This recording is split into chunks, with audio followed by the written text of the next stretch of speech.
Long before the Persian Empire etched its name across the annals of history, the lands that would one day form its heart were a mosaic of small kingdoms and tribal territories, each with its own customs, gods, and ways of life. The plateau of Iran, a region of mountains, rivers, and fertile plains, nurtured early human settlements, and among these the Elamites left behind the first echoes of organized civilization in the southwest. Their cities, temples, and inscriptions would later serve as both inspiration and cautionary tale for those who sought to unify a vast and diverse land. It was here, amid the highlands and valleys, which the foundations of Persian culture, its language, religion, and social structures, began to crystallize. Nomadic tribes roamed the northern steppes, while agricultural communities thrived along the rivers, establishing trade routes and early networks of influence that would later be vital to the rapid expansion of empire. Over centuries, these disparate groups absorbed influences from Mesopotamia, Anatolia, and Central Asia, cultivating a unique identity that blended resilience with adaptability, a duality that would define the Persian ethos for generations. It is in this context that the story of the Achaemenids begins, emerging not from sudden conquest, but from a gradual coalescence of ambition, diplomacy, and a vision of order in a world often governed by chaos. In the late 7th and early 6th centuries BCE, a leader arose from the small, but strategically positioned kingdom of Anshan, a region nestled in the Zagros Mountains, known for its rugged terrain and formidable warriors. Cyrus, later called Cyrus the Great, was not merely a warlord. He was a visionary who understood that the true power of a kingdom lay not just in its armies, but in its ability to unite diverse peoples under a shared sense of purpose and justice. His early campaigns were carefully calculated, combining force with diplomacy, gradually bringing neighboring tribes and city-states under his influence. The turning point came when he confronted the Median Empire, a dominant power in the region. Through a combination of cunning strategy, alliances with discontented Median nobles, and a reputation for fairness that encouraged voluntary submission, Cyrus managed to absorb the Medes into his burgeoning realm. This was no mere military victory. It represented the first instance of the Persian approach to empire, conquest tempered by integration, where the customs and religions of subjugated peoples were often respected rather than suppressed. With the Median lands secured, Cyrus turned his ambitions toward the vast expanse of the Neo-Babylonian Empire. Babylon, with its monumental walls, canals, and storied history, seemed impregnable. Yet Cyrus approached not only with armies, but with an understanding of psychology and governance. His conquest was marked by respect for the city's traditions and religion, an approach immortalized in the famous Cylinder of Cyrus, which proclaimed his intention to restore temples, repatriate displaced peoples, and govern with justice. Such policies earned him loyalty and stability in newly acquired regions, setting a precedent that would characterize the Achaemenid Empire for decades to come. The empire Cyrus forged was remarkable not merely for its size. It stretched from the Mediterranean to the Persian Gulf, but for its structure. Unlike other empires that relied on fear and centralized control, Cyrus instituted a system of satrapies, regional administrations, that balanced local autonomy with overarching imperial oversight. This network allowed for efficient governance, economic prosperity, and cultural exchange, knitting together a patchwork of peoples into a coherent imperial identity. As the empire expanded, so too did the need for infrastructure and communication. Roads, such as the famed Royal Road, were constructed to connect the farthest reaches of the empire, allowing messengers to traverse hundreds of miles in days while facilitating trade and military mobilization. These roads were not mere symbols of conquest, but lifelines of a civilization that understood the power of connectivity. Alongside roads, the empire fostered commerce, encouraging artisans, merchants, and farmers to contribute to a flourishing economy. Markets thrived from Sardis to Susa, blending the goods, ideas, and traditions of countless cultures. The Achaemenids also demonstrated a keen understanding of the role of symbolism and propaganda. Palaces adorned with reliefs depicting the king receiving tribute from distant lands, monumental architecture that combined Persian, Mesopotamian, and Egyptian styles, and carefully curated ceremonies, all reinforced the perception of the emperor as both a divinely sanctioned ruler and a unifier of the world. Yet the grandeur of the Achaemenid Empire was matched by the complexity of its internal dynamics. While the satrapy system allowed for local governance, it also demanded careful oversight to prevent rebellion and corruption. Provincial governors were empowered but monitored, often through a network of royal inspectors who traveled in secret, ensuring that the delicate balance of autonomy and control remained intact. The Persian military, too, was as much a diplomatic instrument as a tool of war.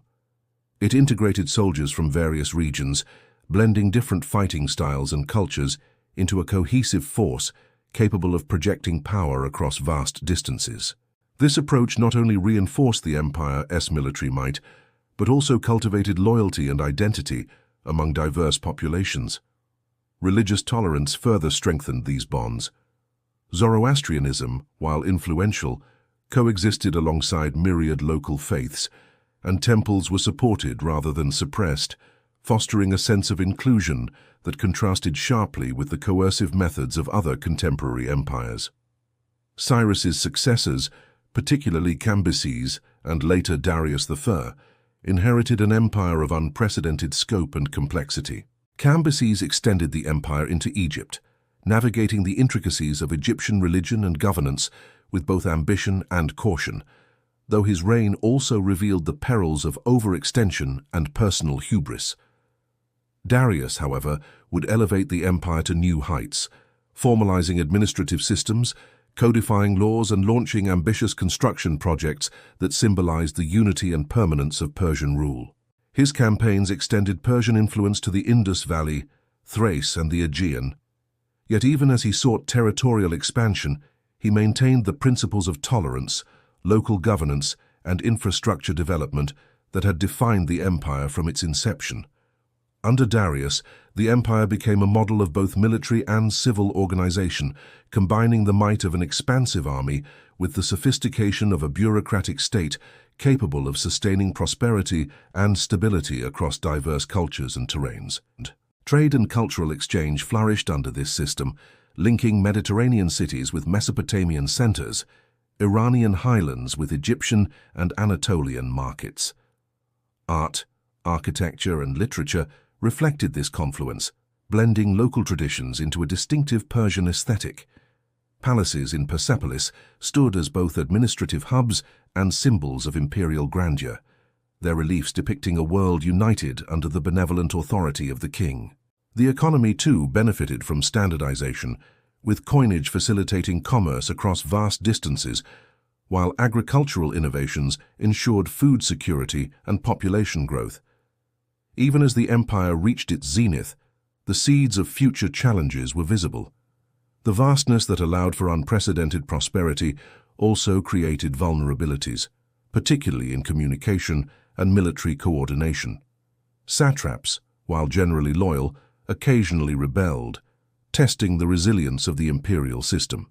External threats from Greek city-states to nomadic tribes on the eastern frontiers required constant vigilance and adaptive strategies. Yet these challenges did not define the era. Rather, they highlighted the sophistication and ingenuity of Persian administration, military strategy, and diplomacy, which allowed the empire to endure and evolve across generations. The consolidation of the Persian Empire under Darius I marked a period of both remarkable stability and unprecedented ambition. Yet even as the empire's boundaries stretched from the sands of Egypt to the mountains of Central Asia, the Persian vision was never purely territorial.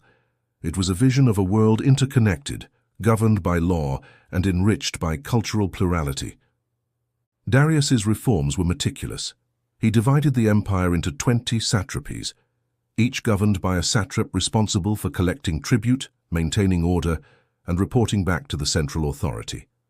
This system allowed for efficient administration across thousands of miles, ensuring that distant provinces remained linked to the imperial core while preserving local traditions and practices.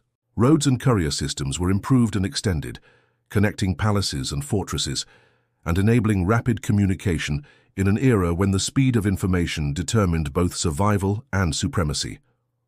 Along these arteries of power flowed not only messages and armies, but ideas, art and commerce, knitting together a civilization that was as much intellectual and cultural as it was political. The empire's military structure mirrored this duality of strength and sophistication. Persian forces were composed of a mosaic of peoples, each contributing distinct skills. Horsemen from Central Asia, archers from Anatolia, and the elite immortals, a core unit of highly trained soldiers whose discipline and loyalty embodied the ethos of the empire itself. Rather than enforcing uniformity, the Persian military harnessed diversity, integrating different fighting styles and local knowledge into a single formidable force, capable of responding to threats from multiple directions. Campaigns were planned with strategic foresight, balancing direct confrontation with psychological and diplomatic maneuvers, and the very size of the empire became a strategic asset, allowing Persia to project power without overextending its resources. This approach to warfare reflected a deeper understanding of human nature. Conquest was not solely about defeating armies, but about winning hearts, securing loyalty, and constructing systems that allowed newly incorporated peoples to flourish under Persian rule. Darius's reign also witnessed extraordinary economic innovation, which reinforced both power and cohesion. Standardized coinage simplified trade across vast distances, facilitating commerce from the Indus River to the Aegean Sea. Markets thrived in cities along the Royal Road, where merchants and artisans from diverse backgrounds exchanged not only goods, but ideas and technologies.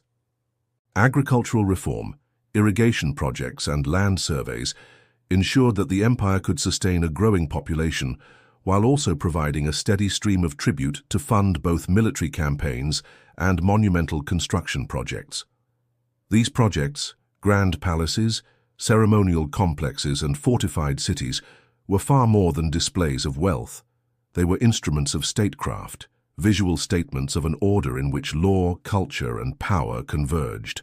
In the reliefs of Persepolis, delegations from distant lands offered tribute in intricate processions, each figure etched with careful attention to ethnic and cultural detail, emphasizing the empire's reach and its commitment to incorporating rather than erasing the identities of conquered peoples. The Persian approach to governance extended beyond mere administration and economics. It was a philosophy of inclusion. Religious tolerance was central to maintaining cohesion. Zoroastrianism, the dominant faith, emphasized moral order and cosmic balance, but the Achaemenids respected local traditions, maintained temples, and allowed diverse practices to flourish. This policy was not mere pragmatism.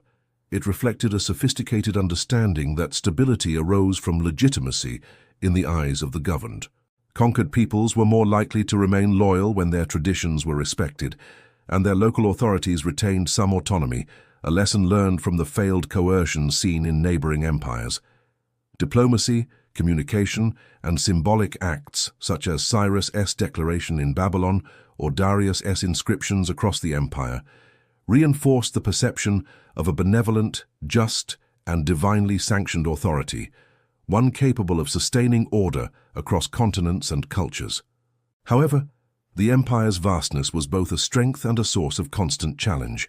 Distant regions, separated by deserts, mountains, and rivers, required careful oversight to prevent rebellion. Satraps wielded significant power, and while loyalty was generally maintained through a combination of oversight and incentives, occasional uprisings revealed the fragility inherent in governing such an expansive realm. Foreign relations added another layer of complexity. The Greek city-states to the west, though fragmented and often embroiled in internal rivalries, presented both opportunity and threat. Persian policy toward Greece was a mixture of diplomacy, strategic marriage alliances, and military intervention, reflecting the empire's nuanced approach to external affairs. Expansion was tempered by calculation. Darius did not seek conquest for its own sake, but aimed to secure trade routes, demonstrate power, and ensure long-term stability. The first Persian invasions of Greece, including the campaign that ended at Marathon, revealed both the reach of Persian ambition and the limits imposed by geography, logistics, and the spirited resistance of smaller cohesive states. Cultural synthesis flourished within this complex web of governance and power. Persian art and architecture reflected a deliberate blending of traditions, borrowing motifs from Mesopotamia, Anatolia, Egypt, and beyond, yet transforming them into a distinct Persian aesthetic that emphasized harmony, order, and imperial grandeur. Administrative documents, written in Old Persian, Elamite, and Babylonian cuneiform, demonstrate a sophisticated bureaucracy capable of recording, tracking, and implementing policy across continents. This multilingual, multi-ethnic system was not only practical but symbolic. It acknowledged the empire's diversity while asserting the authority of the central state. Education, literacy, and scholarship were encouraged in the imperial capitals, creating an intellectual environment in which mathematics, astronomy, law, and literature could thrive, further solidifying the cultural foundations of the empire and leaving a legacy that would influence subsequent civilizations long after the fall of the Achaemenids. The interplay of power, culture, and administration defined the Persian Empire not merely as a military or political entity, but as a civilization capable of sustaining order across unparalleled scales. Infrastructure, law, and tolerance combined to form a society where movement of people, goods, and ideas was both possible and profitable. Roads were arteries of commerce and communication. Palaces and cities were hubs of political and cultural activity. Armies were instruments of both defense and diplomacy. Persia's ability to integrate diverse peoples into a cohesive system, while allowing for local autonomy, created a resilience that allowed it to endure through periods of both prosperity and crisis. Yet, even as the empire flourished internally, the dynamics of expansion created tensions that would echo for generations. Western frontiers faced persistent friction with Greek city-states, whose independent spirit and naval capabilities presented a unique challenge to an empire accustomed to land-based dominance. Eastern territories, distant and rugged, required constant oversight to ensure that nomadic incursions or rebellious governors did not destabilize the imperial order. These tensions highlighted a paradox at the heart of the empire. Its vastness enabled extraordinary prosperity and cultural synthesis, yet it also demanded constant vigilance, diplomacy, and flexibility to maintain unity. In navigating these complexities, the Achaemenid rulers demonstrated a rare combination of ambition, pragmatism, and vision, crafting an empire that was as durable as it was expansive. The western edge of the Persian Empire presented a challenge unlike any other. The Greek city-states, a constellation of fiercely independent polities, each with its own identity, rivalries, and traditions of civic freedom. To the Persians, whose worldview was shaped by vast territories and centralized administration, the Greeks were both fascinating and frustrating, dynamic communities capable of great ingenuity, yet unpredictable and resistant to hierarchical control. Darius I, recognizing the strategic and economic importance of the Aegean and the coastlines of Anatolia, sought to bring these regions into Persia's sphere of influence. Initial campaigns were marked by careful planning, combining diplomacy with shows of force, but the fiercely independent Greek cities, especially Athens and Sparta, resisted submission. The Persian approach, however, remained consistent: integrate rather than annihilate, respect local customs, and offer incentives for cooperation. Yet the Greek penchant for self-determination meant that even tribute payments or diplomatic treaties could spark revolts, requiring Persia to tread a delicate line between authority and accommodation. The first Persian invasion of mainland Greece under Darius culminated in the Battle of Marathon, an event that would resonate far beyond its immediate outcome. Persian forces, vast and disciplined, clashed with a smaller but highly motivated Athenian army on the plain of Marathon. The confrontation revealed both the strengths and vulnerabilities of the Persian military machine. While their organization, diverse composition, and numerical superiority were formidable, the terrain, the cohesion of the Greek hoplite formations, and the element of surprise in tactical maneuvers demonstrated that even a superpower could falter when facing determined, well-led opponents. The Persian defeat at Marathon did not signal the end of their ambitions in the West. Rather, it was a moment that highlighted the complexity of projecting power across maritime theaters and the limits of even the most efficient bureaucratic empires when confronted with localized inspired resistance. The mantle of Persian leadership eventually passed to Xerxes I, Darius's son, whose reign would be defined by both grand ambition and monumental spectacle. Xerxes inherited an empire at its zenith, a realm of vast wealth, intricate administration, and unprecedented cultural integration, yet he faced the enduring challenge of subduing Greece, whose defiance had become symbolic of resistance to Persian authority. Unlike his father, Xerxes embarked on an audacious campaign that combined unprecedented logistical planning with an almost theatrical display of imperial might. Massive armies were assembled, tens of thousands strong, drawn from every corner of the empire, representing the diversity of peoples under Persian rule: Persians, Medes, Babylonians, Egyptians, and countless others. Engineers constructed pontoon bridges to cross treacherous waterways, supply chains stretched across mountains and deserts, and the Persian navy, composed of ships from various subject regions, prepared to dominate the seas. The campaign was not only a military endeavor, but a demonstration of imperial power and ambition on a scale that had no precedent in the ancient world. Yet the Greek resistance proved resilient and strategically adept. At the narrow pass of Thermopylae, a small coalition of Greek forces, including the legendary Spartans led by King Leonidas, held the advancing Persian army for several days, exploiting terrain and morale to offset overwhelming numerical inferiority. Though ultimately defeated, the Greeks on stand at Thermopylae became an enduring symbol of courage and determination in the face of seemingly insurmountable odds. The campaign continued with naval engagements, most notably the Battle of Salamis, where Greek ingenuity and intimate knowledge of the coastal waters allowed a smaller fleet to outmaneuver and decisively defeat the larger Persian navy. These events highlighted not only the tactical challenges faced by the Persian military in unfamiliar environments, but also the limits of empire when confronted with local knowledge, cohesion, and the resolve of independent societies. While the Greek campaigns dominated the historical narrative, they were only one aspect of Xerxes' reign, which also focused on the internal consolidation of the empire and the continuation of monumental building projects. Persepolis and Susa expanded under his direction, serving as administrative hubs, ceremonial centers, and symbolic representations of imperial grandeur. Xerxes, like his predecessors, understood the power of visual culture to reinforce authority. Reliefs, inscriptions, and architecture celebrated the empire's diversity and wealth, depicting delegations from distant lands offering tribute, while simultaneously emphasizing the centrality of the king as a divinely sanctioned ruler. Yet these projects also revealed the inherent tension of sustaining a vast empire. Monumental constructions required immense resources, manpower, and logistical coordination, placing pressure on the economy and on regional administrators to meet quotas and maintain order.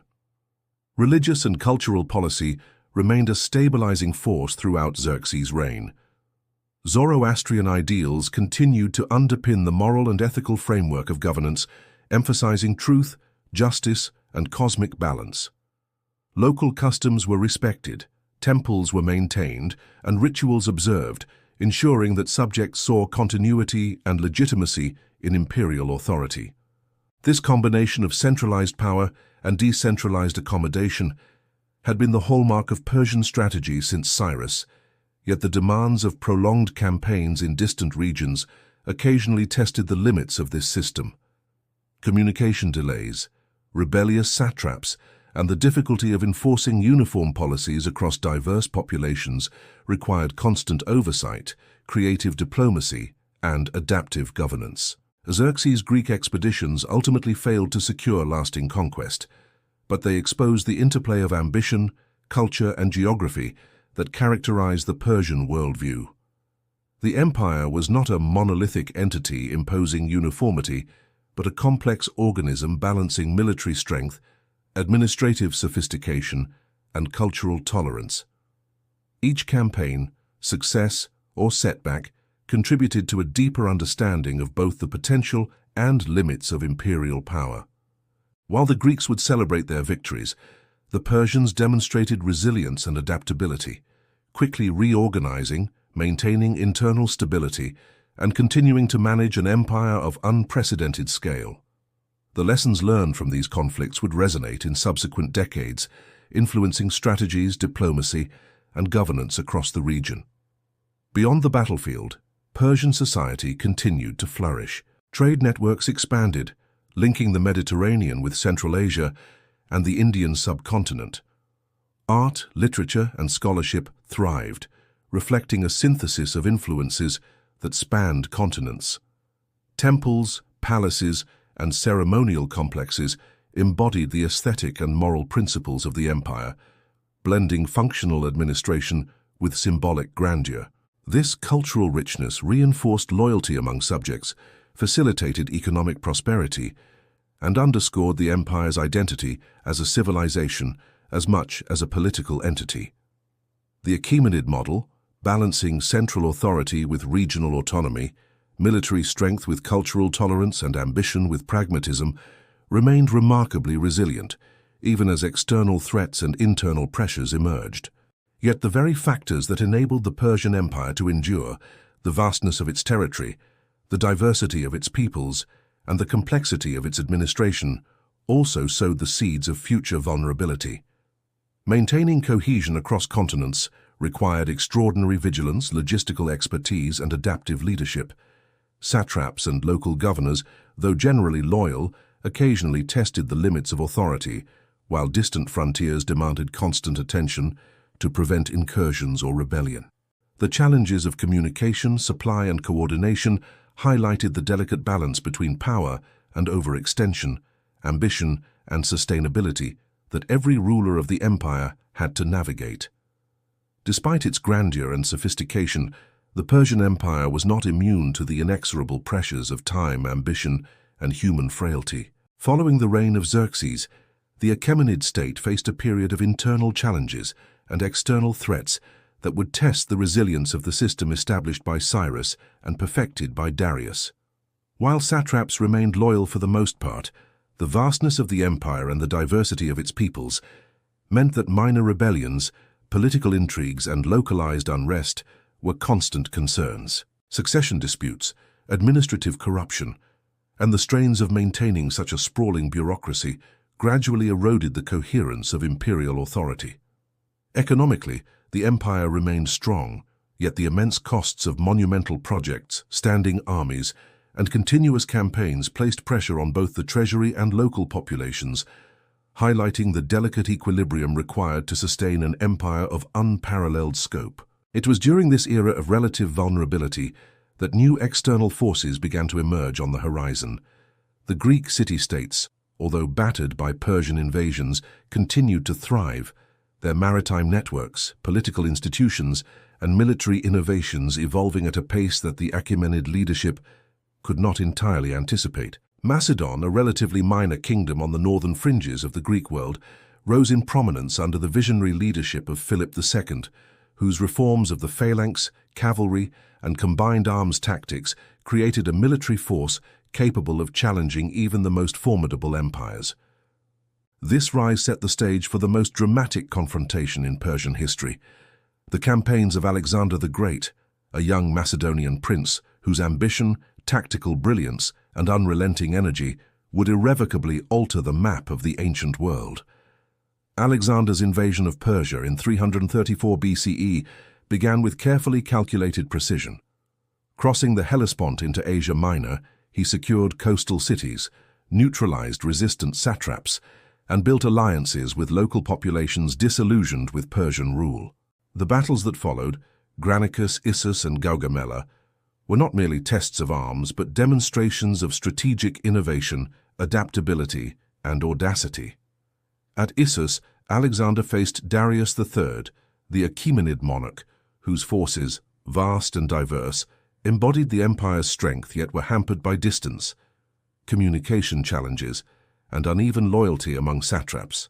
Alexander's ability to exploit terrain, concentrate forces at critical points, and inspire cohesion among his troops overcame the numerical superiority of the Persians, revealing that even the most meticulously organized empire could falter against dynamic leadership and tactical ingenuity. The Battle of Gaugamela in 331 BCE was both decisive and symbolic. Darius, commanding an army of unprecedented scale, confronted Alexander in an open plain designed to favor his superior numbers. Yet Alexander's disciplined formations, rapid maneuvering, and precise coordination shattered the Persian lines, forcing Darius to flee and leaving the path to the heart of the empire open. The fall of Babylon, Susa, and eventually Persepolis followed, cities that had long symbolized Achaemenid grandeur and administrative mastery. Persepolis, in particular, stood as a testament to the empire's wealth, cultural synthesis, and organizational skill. Its ceremonial halls, reliefs, and palaces were looted and ultimately partially destroyed in an act that combined symbolic vengeance with political messaging, signaling the end of Persian dominance and the rise of a new Hellenistic order. Yet the Persian Empire did not vanish instantaneously. Its administration, infrastructure, and cultural achievements continued to influence the regions Alexander conquered. Satrapal systems, road networks, irrigation schemes, and urban centers remained functional, often integrated into the new Hellenistic structures he established. Alexander, aware of the value of continuity, adopted elements of Persian governance, including respect for local customs, continuation of taxation systems, and employment of former Persian officials in administrative roles. This fusion of Macedonian and Persian practices created a hybrid political landscape, ensuring that while the Achaemenid dynasty had fallen, its legacy endured, embedded within the institutions and cities that had sustained it for centuries. The fall of the Achaemenids also revealed deeper truths about the dynamics of empire. Military might alone could conquer territory, but sustaining it required more than discipline and strategy. It demanded legitimacy, cultural integration, and adaptability. The Persian approach, refined over generations, had combined administrative sophistication with religious tolerance, infrastructural development, and strategic diplomacy. Alexander's campaigns demonstrated the vulnerability of even the most advanced empires when leadership falters or when external forces combine innovation with audacity. Yet the persistence of Persian practices under Hellenistic rule underscored the durability of the systems Cyrus and Darius had created. Roads continued to connect cities. Satrapal hierarchies persisted in adapted forms, and Persian cultural influence mingled with Greek ideas, producing a new era of art, architecture, and governance. Culturally, the synthesis of Persian and Hellenistic traditions produced innovations that resonated across the ancient world. Persian administrative models influenced Seleucid governance in the East, while architectural motifs, artistic conventions, and ceremonial practices were adopted and transformed by Greek rulers. Cities such as Ecbatana, Susa, and Babylon became centers where East met West, fostering exchanges of knowledge, religion, and commerce.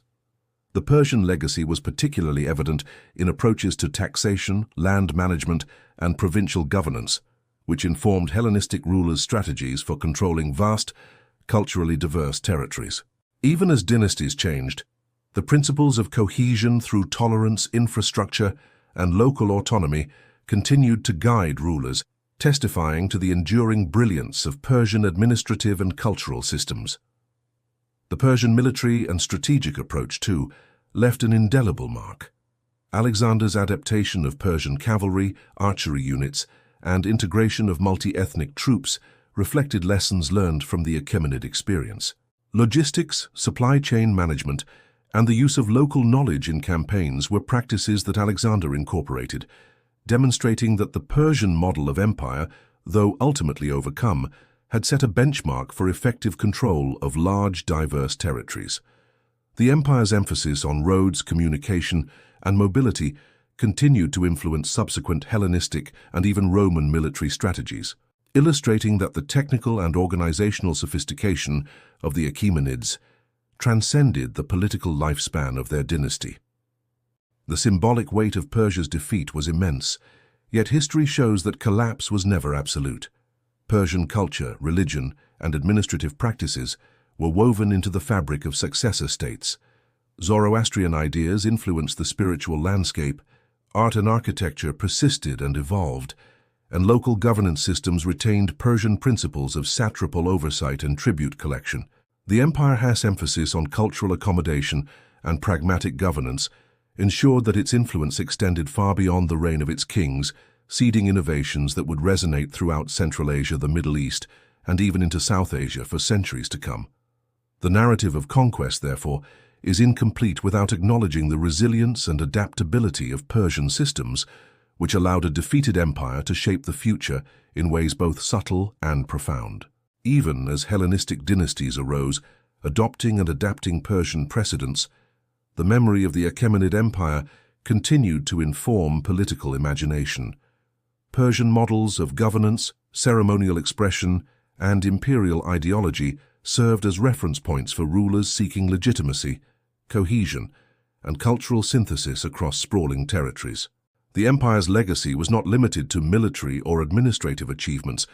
It extended into the realms of identity culture and statecraft, demonstrating that an empire's influence is measured not only by the territories it controls, but by the enduring structures, ideas, and traditions it leaves behind.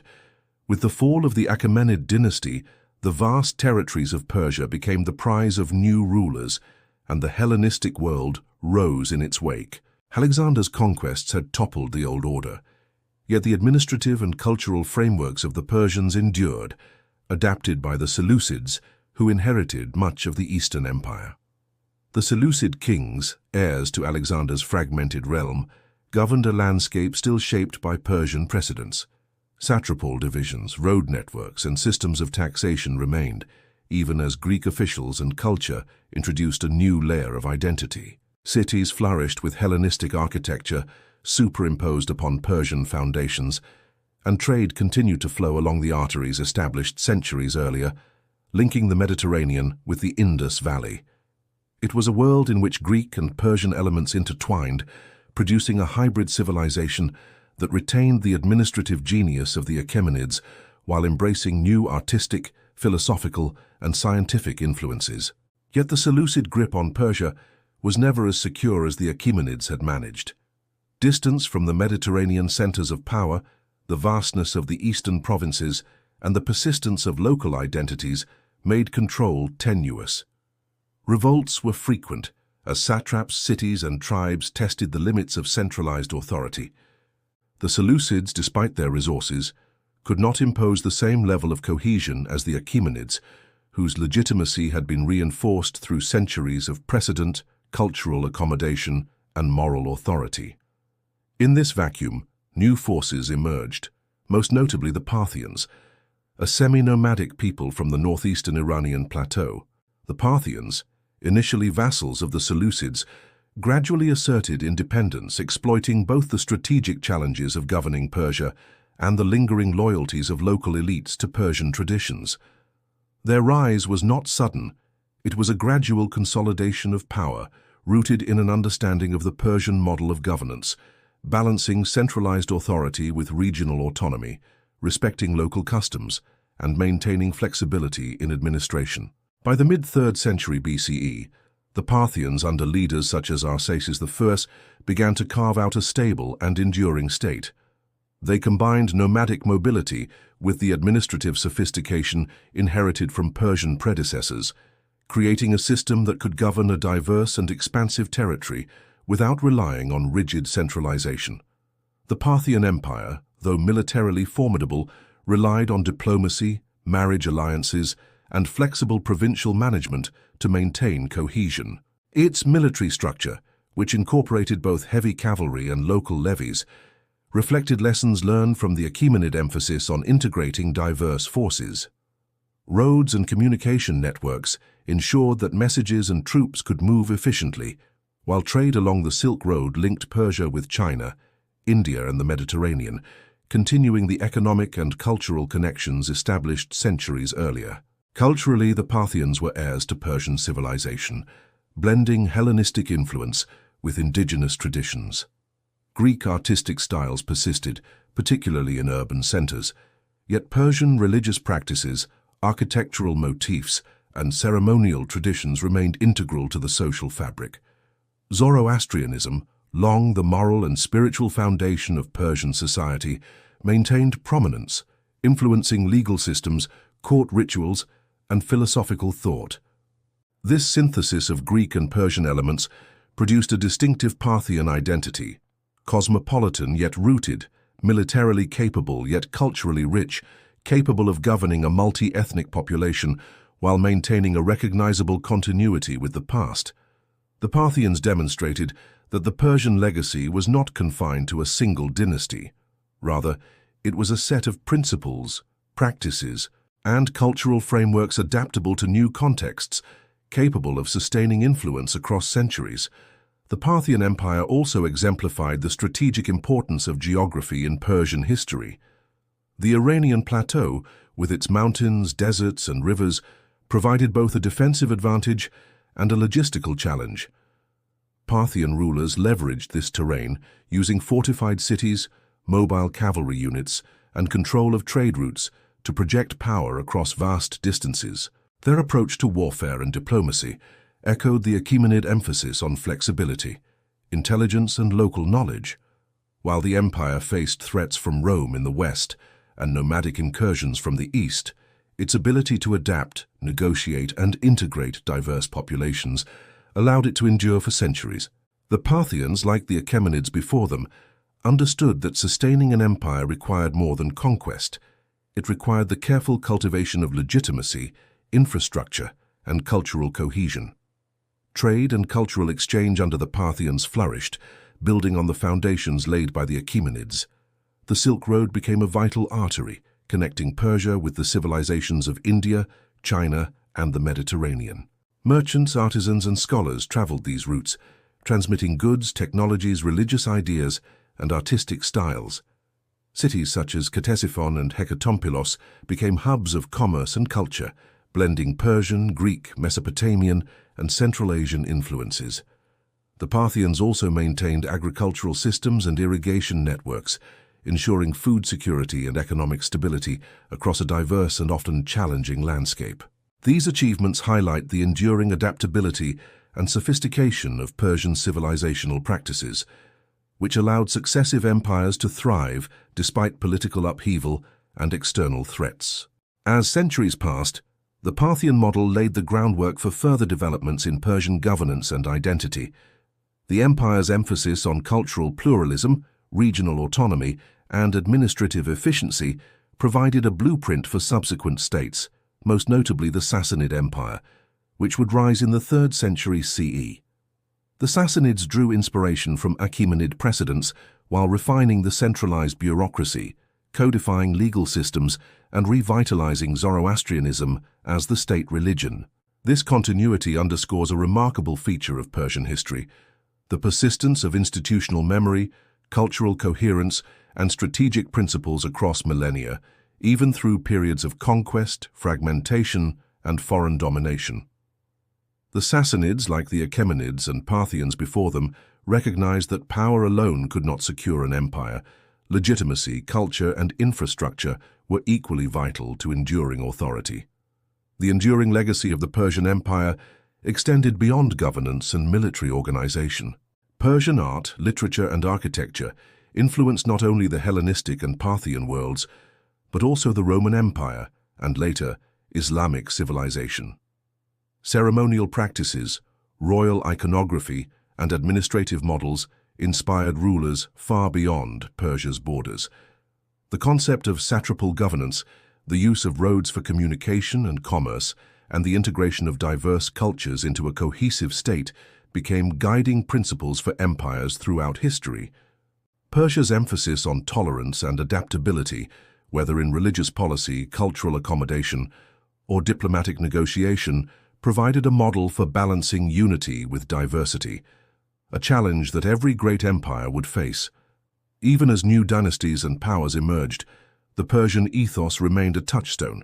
From the meticulous administration of the Achaemenids to the Parthian mastery of mobility and diplomacy, the lessons of governance, culture, and strategy endured, influencing rulers, scholars, and civilizations far beyond the Iranian plateau. Persia's ability to integrate, adapt, and sustain cohesion across vast distances and diverse populations created a civilization that was not only resilient, but transformative. leaving an imprint on history that would echo across centuries. The story of Persia, therefore, is one not only of conquest and empire but of enduring ideas, cultural synthesis, and the remarkable capacity of human societies to create order, meaning, and identity amid the vast currents of history. The rise of the Sassanid Empire in the early 3rd century CE marked a resurgence of Persian power, ambition, and cultural identity. Unlike the semi-nomadic Parthians, the Sassanids emerged with a strong central authority rooted in Persian traditions, claiming direct descent from the Achaemenid dynasty and emphasizing continuity with the ancient past. Ardashir-Firfers, the founder of the dynasty, consolidated power by defeating rival Parthian rulers and unifying the Iranian plateau under a single centralized administration. This unification restored the prestige of Persia as a cohesive imperial power, capable of projecting authority, managing vast territories, and defending its borders against external threats. The Sassanid state represented both a revival and an evolution of Persian governance. Strong centralization complemented by regional autonomy, military organization enhanced by discipline and mobility, and religious and cultural cohesion anchored by the revitalization of Zoroastrianism as a state religion. Zoroastrianism played a central role in defining Sassanid identity, shaping both political ideology and societal norms. The kings, regarded as representatives of divine order on earth, embodied principles of justice, truth, and cosmic balance, legitimizing their authority not merely through military conquest, but through moral and spiritual stewardship. Temples, fire altars, and religious institutions flourished, reinforcing a sense of shared identity among the empire's diverse populations. This religious framework also informed governance. Officials were expected to uphold ethical principles.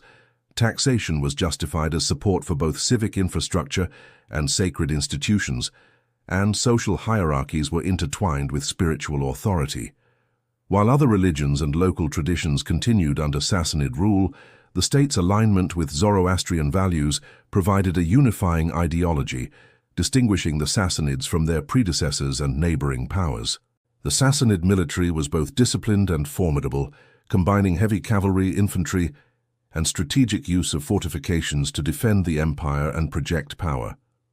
Unlike previous Persian empires, which relied on largely decentralized recruitment from satrapies, the Sassanids developed a more standardized military hierarchy, integrating regional forces into a cohesive command structure.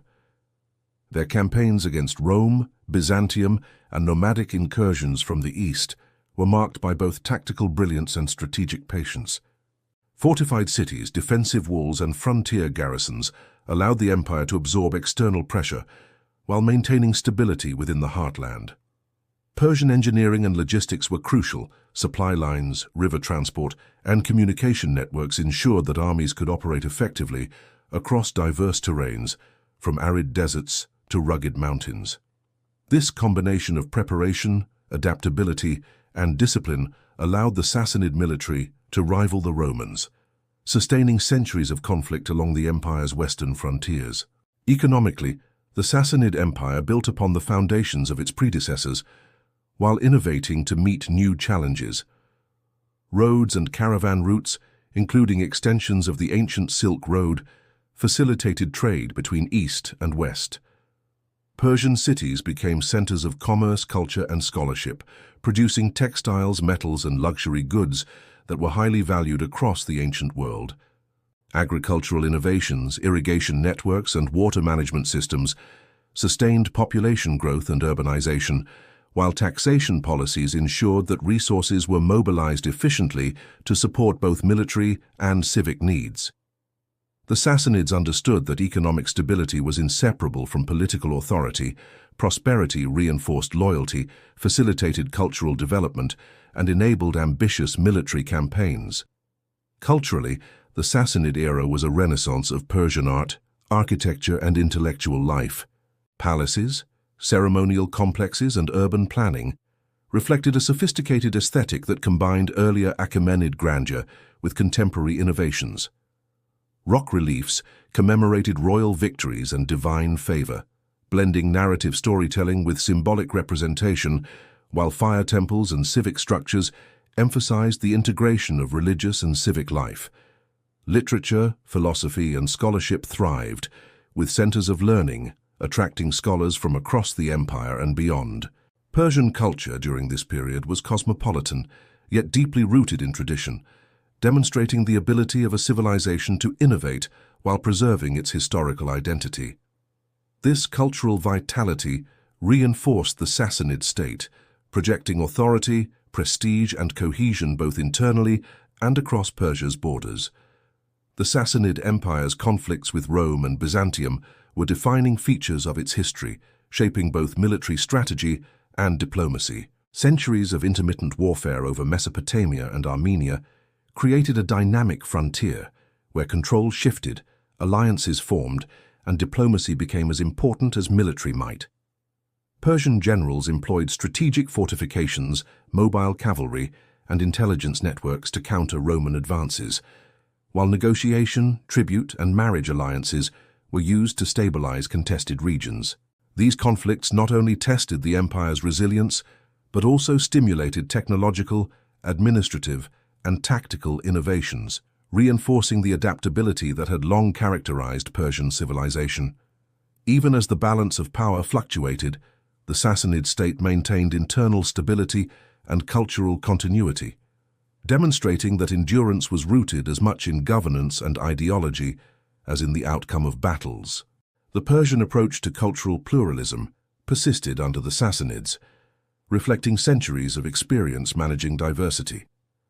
While Zoroastrianism was central, communities of Christians, Jews, Buddhists, and other religious groups continued to exist, often integrated into urban life and trade networks. The empire's legal systems, administrative practices, and ceremonial norms incorporated local traditions alongside state ideology, balancing uniformity with flexibility.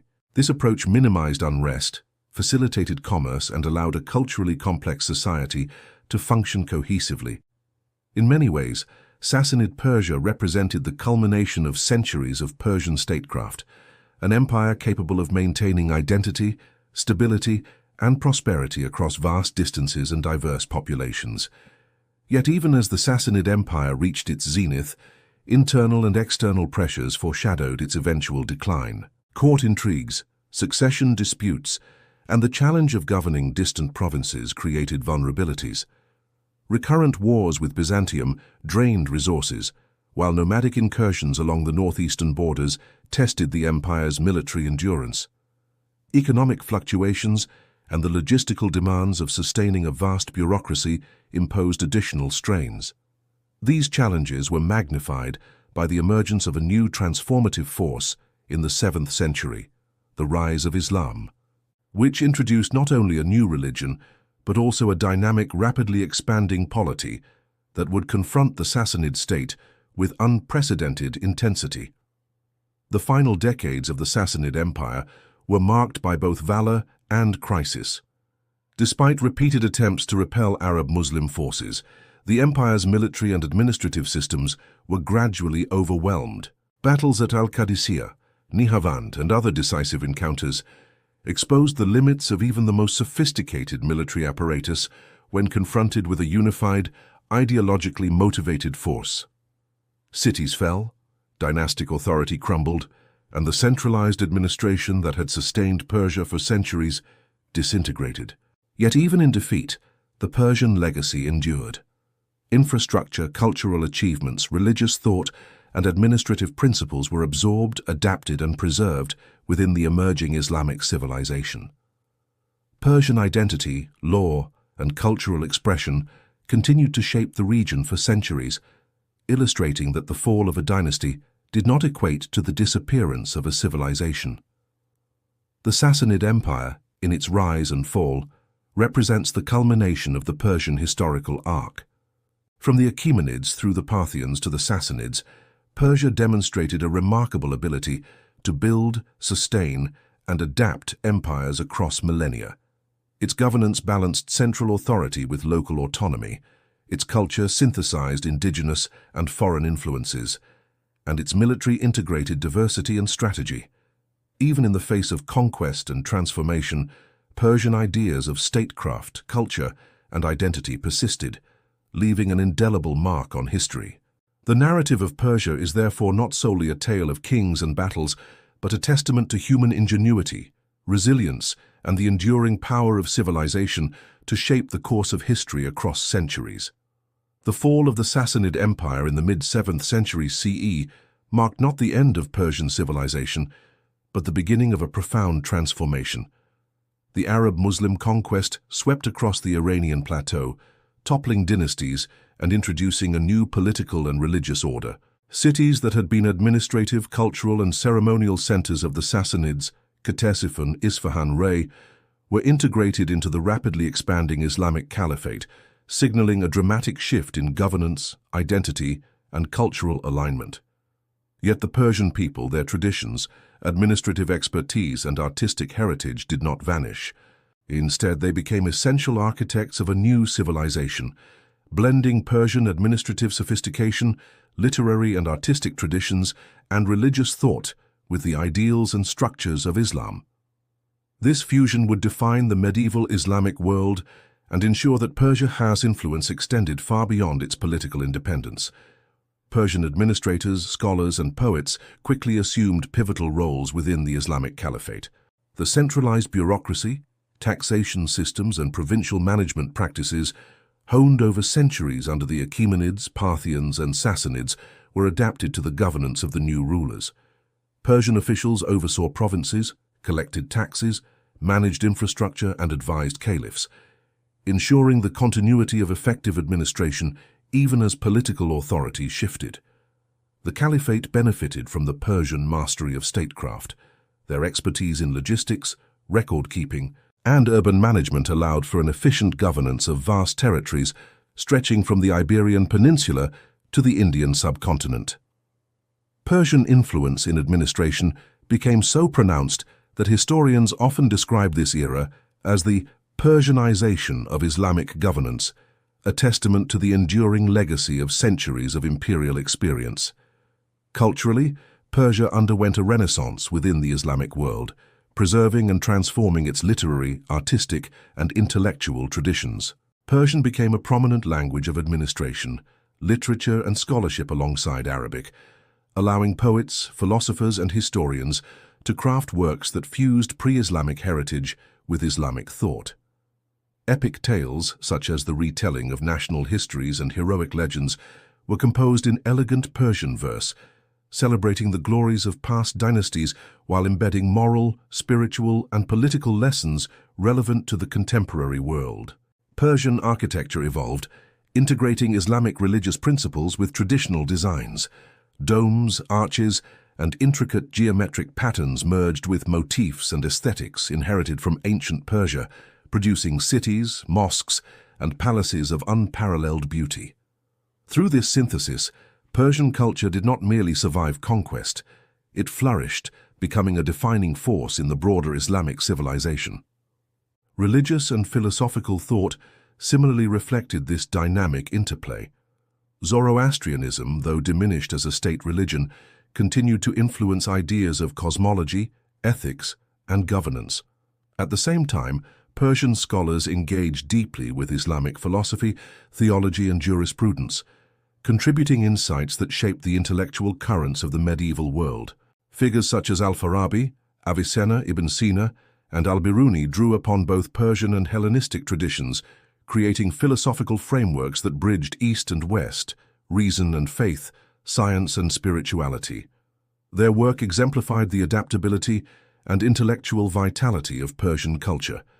Centuries of empire building, scholarly tradition, and cultural synthesis had created a foundation upon which new ideas could flourish, even under the aegis of a foreign conquest.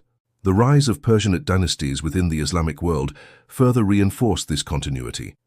The Tahirids, Samanids, Buyids, and later the Ghaznavids and Seljuks emerged as powerful regional rulers, often exercising autonomy while acknowledging nominal caliphal authority. These dynasties championed Persian language, literature, and administrative traditions, fostering a revival of pre-Islamic cultural pride while integrating Islamic identity.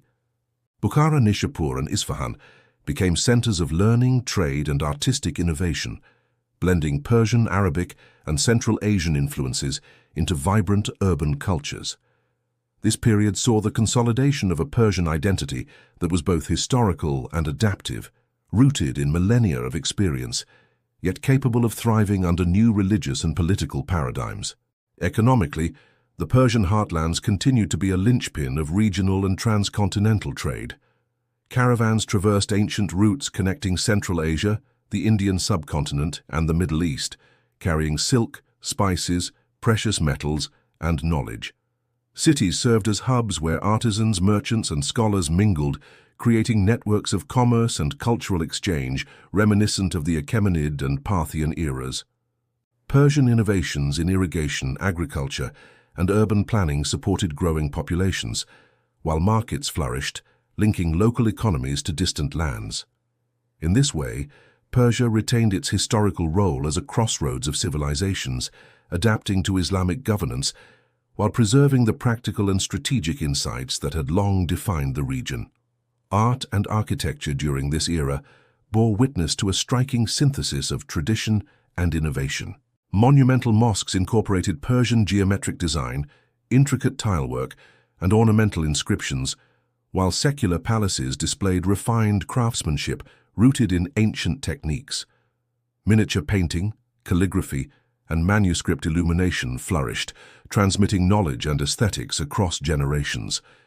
Gardens, city layouts, and public buildings reflected both functional considerations and philosophical symbolism, blending ideas of cosmic order, harmony, and beauty inherited from ancient Persian cosmology. The continuity of artistic and cultural principles underscored a key theme in Persian history. Even under political transformation, the civilization's capacity to create, adapt, and inspire endured, shaping both contemporary society and posterity. The Persian contribution to science, mathematics, and medicine during this period was equally profound. Scholars integrated pre-Islamic knowledge with Hellenistic, Indian, and Arabic traditions, producing advances in astronomy, medicine, mathematics, and geography. Hospitals, observatories, and libraries flourished under Persian patronage, contributing to a knowledge economy that extended from Baghdad to Samarkand. Figures like Avicenna not only codified medical knowledge, but created philosophical systems that bridged multiple cultural and intellectual traditions, demonstrating the enduring ability of Persian civilization to synthesize, innovate, and disseminate ideas on a global scale. Yet the story of medieval Persia was not solely one of cultural and intellectual achievement. The political landscape was dynamic and often turbulent, with regional dynasties vying for power and influence amid the shifting authority of caliphs and invading forces. The resilience of Persian culture in such a context is remarkable. Administrative, artistic, and scholarly traditions provided continuity and legitimacy even in periods of political instability. Persian identity, forged over centuries of empire, conquest, and adaptation, served as a cohesive force, allowing society to navigate upheavals without losing its essential character. The capacity to absorb, integrate, and influence emerging political and religious structures ensured that Persian civilization would remain a defining presence in the Islamic world and beyond. By the end of the first millennium CE, Persia had transformed yet again. No longer the seat of an independent empire, it had become the intellectual, cultural, and administrative backbone of a broader Islamic civilization. Persian language, literature, architecture, and governance continued to shape rulers and societies far beyond the plateau, leaving an indelible mark on regions stretching from the Mediterranean to Central Asia. The narrative of conquest and transformation, while dramatic, underscores a recurring pattern in Persian history: the ability to endure, adapt, and influence, ensuring that even when political independence was lost, cultural and civilizational impact remained profound and far-reaching. The rise of the Safavid Empire in the early 16th century heralded a transformative era in Persian history, one that would redefine both the political and cultural identity of the region. After centuries of fragmentation and foreign domination, Persia was reunited under the leadership of Shah Ismail I, a charismatic and visionary ruler who combined military prowess with religious ambition. The Safavids established Twelver Shia Islam as the state religion, a decisive departure from the Sunni orthodoxy that had dominated the region under previous dynasties and neighboring powers. This transformation was not merely a theological shift, it forged a new national identity, linking political authority to religious legitimacy and creating a cohesive cultural and spiritual framework that would endure for centuries. In consolidating the empire, the Safavids built on the administrative sophistication of their predecessors, integrating Persian bureaucratic traditions, military organization, and urban governance into a modernized and centralized state apparatus capable of projecting authority across a diverse and often fractious territory. Military consolidation was central to the Safavid project. Shah Ismail relied on a disciplined, loyal corps of troops known as the Qizilbash, tribal warriors, whose allegiance to the Shah was as much spiritual as it was martial. This fusion of religious fervor and military loyalty created a force capable of overcoming rival factions, defeating external threats, and imposing central authority across the empire. However, the Safavid military also reflected lessons learned from centuries of Persian history.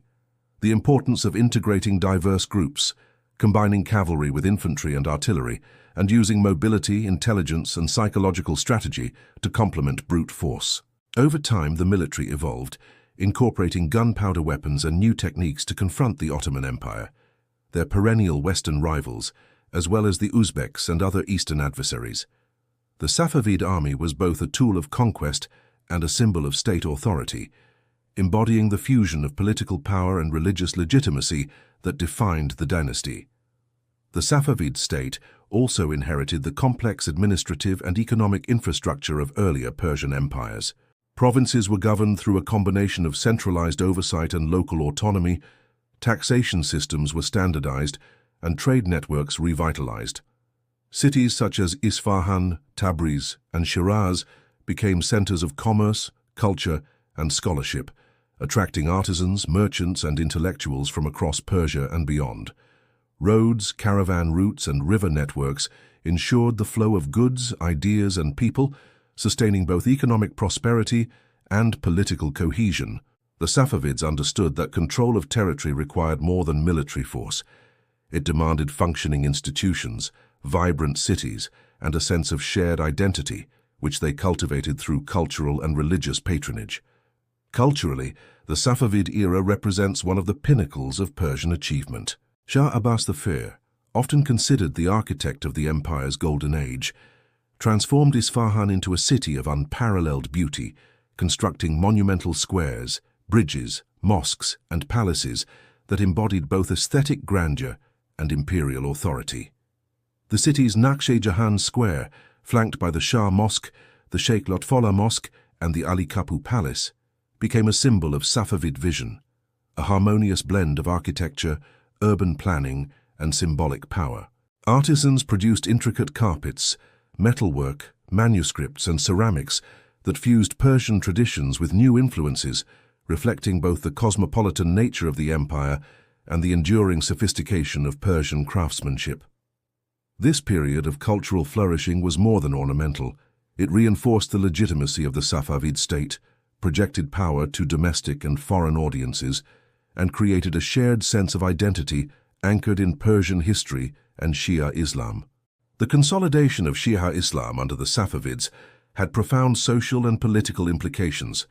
Religious institutions, clerics, and educational establishments became central to governance, serving both to legitimize authority and to cultivate a unified moral and spiritual framework. This shift also differentiated Persia from its Sunni neighbors, particularly the Ottoman Empire, creating enduring geopolitical and sectarian divisions. Yet the Safavids balanced orthodoxy with pragmatism, allowing a degree of religious plurality in urban centers, maintaining administrative continuity with pre-Islamic practices, and promoting Persian language and culture as central to national identity. This synthesis of religion, culture, and administration exemplified the Persian ability to integrate diverse elements into a coherent civilizational vision. Trade and economic vitality were closely tied to Safavid cultural and political strength. Persia became a hub of the Silk Road, linking Central Asia, India, and the Middle East with the Mediterranean world. Merchants dealt in silk, spices, textiles, and precious metals, while urban markets and caravanserais facilitated not only commerce, but also the exchange of ideas, technologies, and artistic styles. Agricultural innovations, water management systems, and urban planning sustained population growth and prosperity, reinforcing both the material and symbolic power of the state. Economic vitality was inseparable from cultural and political influence. A prosperous empire could fund monumental architecture, patronize scholars and artists, and maintain military readiness, ensuring its resilience in an era of frequent conflict. The Safavid Empire also played a crucial role in the regional balance of power. The Ottomans to the west represented a constant threat, necessitating military innovation, fortified cities, and careful diplomacy.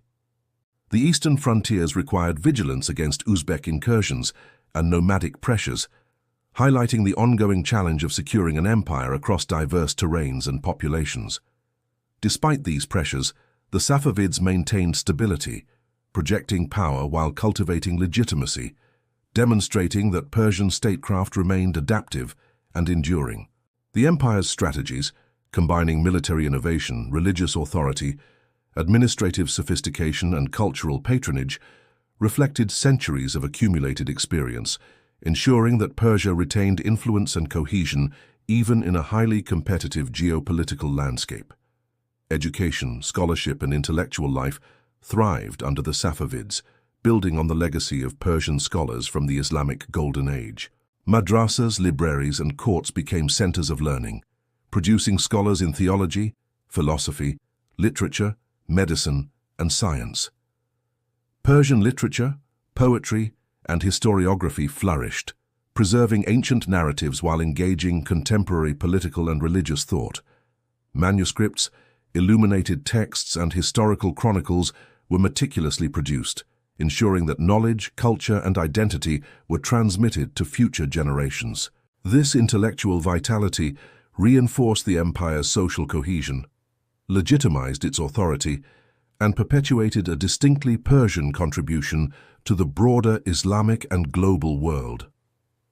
By the 17th century, the Safavid Empire had fully crystallized a distinct Persian identity, a fusion of historical consciousness, Shia religious legitimacy, artistic and architectural achievement, and administrative sophistication. Persia was no longer merely a geographical entity. It was a civilization defined by shared values, cultural cohesion, and a vision of political and spiritual order. The Safavids demonstrated that the legacy of ancient empires, Achaemenid administration, Parthian adaptability, Sassanid cultural and military sophistication, and medieval Islamic integration, could be synthesized into a modern, centralized, and enduring state. Persia's resilience, capacity for adaptation, and ability to assert both cultural and political authority ensured that it remained a central player in regional and global affairs, shaping history well beyond its borders. By the late 17th and early 18th centuries, the Safavid Empire, once a beacon of Persian power, culture, and cohesion, faced mounting internal and external pressures that would reshape the region. The central authority, long maintained through a delicate balance of tribal loyalty, bureaucratic administration, and religious legitimacy, began to weaken. The Qizilbash tribes, whose military support had underpinned Safavid power, grew increasingly autonomous and fractious, challenging the authority of the Shah and fragmenting central control. Court intrigues, succession disputes, and bureaucratic corruption further destabilized governance, eroding the capacity of the state to respond effectively to crises. At the same time, the empire's once thriving economy, reliant on trade, agriculture, and artisan production, began to strain under the weight of internal mismanagement, shifting trade routes, and competition from emergent European powers. Externally, Persia faced persistent threats on multiple fronts. The Ottoman Empire to the west remained a formidable rival, engaging in periodic wars over border territories, religious influence, and trade dominance. In the east, Afghan tribes and Central Asian powers tested Persian defenses, exploiting weaknesses in frontier administration. These external pressures were compounded by the empire's own internal fragility, creating a perfect storm of political and military vulnerability. The resulting conflicts drained resources, disrupted commerce, and contributed to the decline of urban centers that had once been the cultural and economic heart of the empire. Cities such as Isfahan, once celebrated for their monumental squares, mosques, and thriving markets, faced depopulation, economic contraction, and political instability, reflecting the broader challenges confronting the Safavid state. The Afghan invasions of the early 18th century were particularly devastating. In 1722, Mahmud Hotak's forces captured Isfahan, effectively ending Safavid authority in the heart of Persia. The once mighty capital, a symbol of imperial grandeur and cultural achievement, became a scene of occupation, looting, and political disarray. The fall of Isfahan underscored the fragility of even the most sophisticated political structures when confronted with persistent internal weakness and determined external aggression. Yet the collapse of centralized Safavid authority did not signal the disappearance of Persian identity or culture. Persian administrative practices, literary traditions, and artistic achievements continued to influence regional powers, while the concept of Persian sovereignty endured in pockets of resistance and regional governance, laying the groundwork for revival under new dynasties.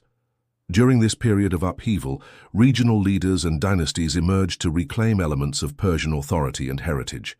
The rise of the Afsharid dynasty under Nader Shah in the mid-18th century represented a brief but dramatic resurgence of Persian military and political power.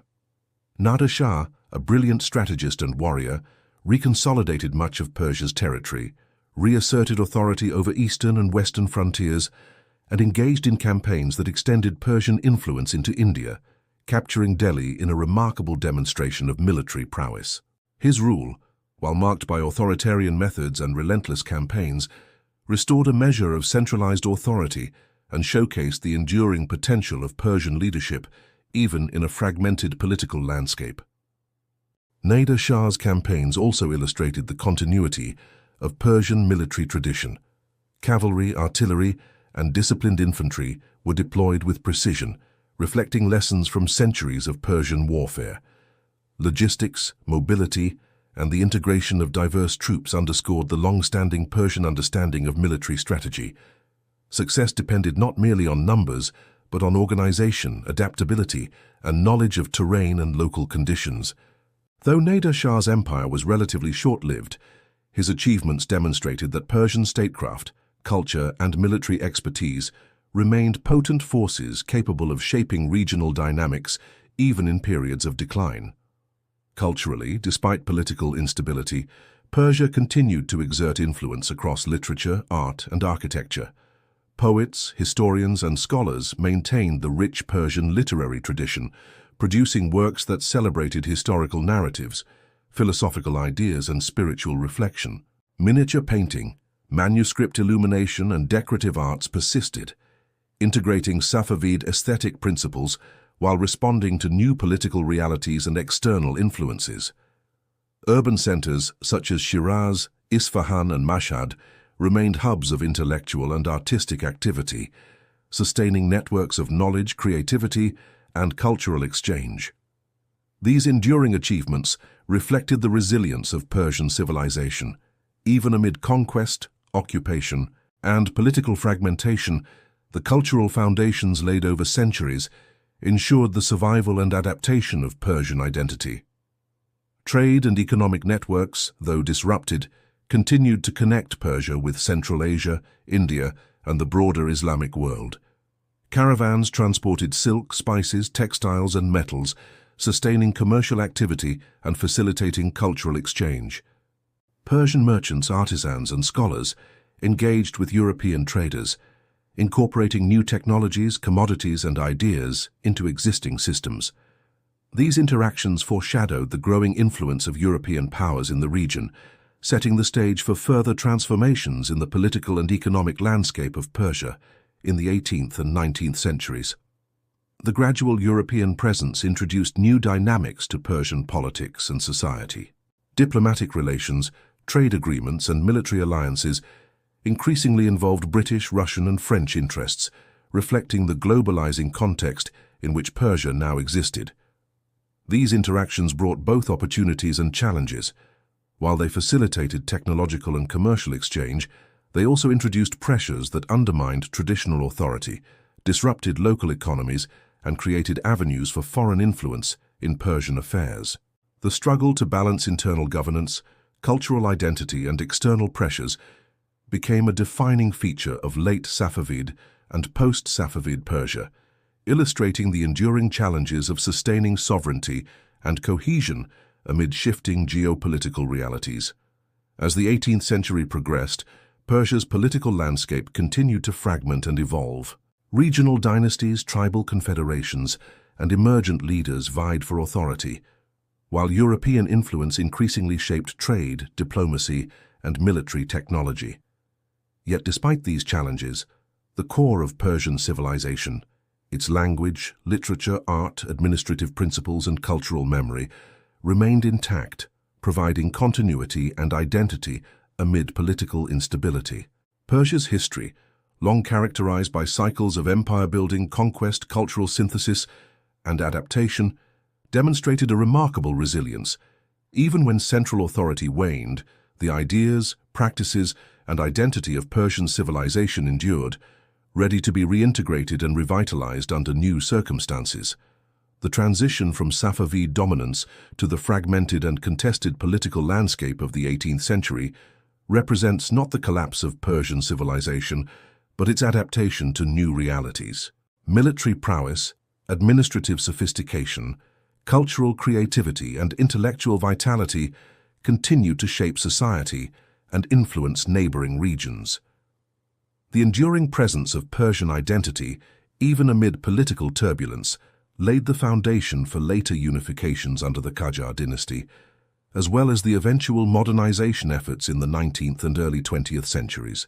Persia's ability to absorb change, integrate new influences, and maintain cultural and institutional continuity underscores the resilience and dynamism that have defined this civilization across millennia. The dawn of the Qajar dynasty in the late 18th century marked a new chapter in Persian history, one defined by both revival and adaptation to a rapidly changing world. Persia, after centuries of imperial grandeur, foreign invasions, and internal fragmentation, was now navigating the pressures of modern geopolitics, European encroachment, and internal reform. Aga Muhammad Khan Qajar, the founder of the dynasty, consolidated power by unifying tribal factions, reasserting central authority, and establishing Tehran as the new capital, a symbolic and strategic choice that reflected both continuity with Persian traditions and the practical necessities of defense and administration. The Qajar era was characterized by efforts to restore Persia's territorial integrity, revive its economic vitality, and negotiate its place in a world increasingly dominated by European powers. The Qajars faced immense challenges in an age of global competition. Russia and Britain, expanding their influence across the Caucasus and Central Asia, pressured Persia politically, economically, and militarily. Persia's borders, long fluid and contested, were now drawn into the broader struggles of empire, requiring careful diplomacy, strategic alliances, and sometimes costly concessions. The loss of territories in the north and west reflected both the limitations of traditional military structures and the growing importance of European technology, strategy, and industrial power. Yet despite these challenges, the Qajars retained control over the Persian heartlands and sought to maintain sovereignty, drawing upon centuries of Persian administrative experience, cultural cohesion, and strategic acumen. Internally, the Qajars faced the task of modernizing governance while preserving Persian identity. Centralization of authority was pursued through bureaucratic reforms, codification of laws, and the reorganization of provincial administration. Taxation systems, judicial structures, and urban governance drew upon a lineage of Persian models, refined over millennia, yet adapted to new political realities. The Qajars also recognized the importance of cultural legitimacy. The court, ceremonies, and patronage of the arts served to reinforce the dynasty's authority and project a sense of continuity with Persia as imperial past. Architecture flourished, with palaces, mosques and public buildings, reflecting both Persian aesthetic traditions and European stylistic influences, signaling an engagement with global trends while maintaining a distinctly Persian character. Trade and economic life evolved during the Qajar era, shaped by both internal reforms and European influence. Persian merchants continued to operate along historic trade routes, connecting Central Asia, India, and the Middle East, while new ports and commercial agreements expanded connections with European markets. Artisans produced carpets, metalwork, and ceramics that were exported widely, sustaining both local economies and cultural identity. At the same time, Persia grappled with challenges of modernization. The introduction of European technologies, infrastructure projects, and industrial methods created tensions between tradition and innovation, illustrating the complex interplay between cultural continuity and adaptation in the face of global change. Education and intellectual life during the Qajar period reflected a dynamic synthesis of tradition and reform. Persian scholars, poets, and historians preserved the rich literary and philosophical heritage of the region, while engagement with European scientific, political, and technical knowledge introduced new ideas and methods. Madrasas and emerging schools provided both religious and secular education, fostering a generation of thinkers capable of negotiating the demands of tradition and modernity. Persian literature, both classical and contemporary, continued to flourish, producing works that celebrated historical memory, spiritual reflection, and social critique. This intellectual vitality was emblematic of the enduring resilience of Persian civilization. Even amid external pressures and internal reform, cultural and scholarly achievement remained a cornerstone of identity and legitimacy. The Qajar era also witnessed a flourishing of Persian art and architecture, reflecting centuries of accumulated aesthetic achievement. Palaces, mosques, gardens, and urban spaces combined elements inherited from the Safavid, Sassanid, and earlier Achaemenid traditions with new stylistic influences. Miniature painting, calligraphy, and manuscript illumination continued to thrive, while textile and ceramic production maintained high artistic standards and commercial appeal. These creative endeavors were not merely decorative. They reinforced social cohesion, projected political authority, and celebrated Persian identity at a time when the country was negotiating both internal reform and external engagement.